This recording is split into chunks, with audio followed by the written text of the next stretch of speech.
பேச்சில் நிதானம், கொடுக்கல் வாங்கலில் எச்சரிக்கை தேவை. கும்பராசி நேயர்களே, இந்த ஏப்ரல் மாதம் உங்கள் வாழ்வில் உழைப்பிற்கேற்ற உயர்வையும் சில சவால்களையும் கலந்து வழங்கும் மாதமாக அமையப் போகிறது.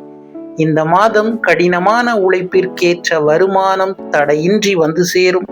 தொழில்துறையில் இருப்பவர்கள் தங்கள் பணிகளை புதிய கோணத்தில் விரிவாக்கம் செய்யும் போது நிதானம் மற்றும் பொறுமையை கையாள்வது மிகவும் அவசியம். உங்களின் விடாமுயற்சிக்கு உரிய பலனாக பழைய பாக்கிகள் வசூலாகும் மற்றும் உங்கள் சேமிப்பு உயரும்.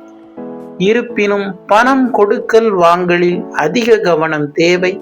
கல்வி சார்ந்த துறைகளில் இருப்பவர்களுக்கு இது ஒரு பொற்காலமாக அமையும். அரசியலில் இருப்பவர்கள் நவீன யுத்திகளை கையாண்டு பொதுமக்களின் பேராதரவை பெறுவீர்கள். மீண்டும் அடுத்த பதிவில் சந்திப்போம். நன்றி.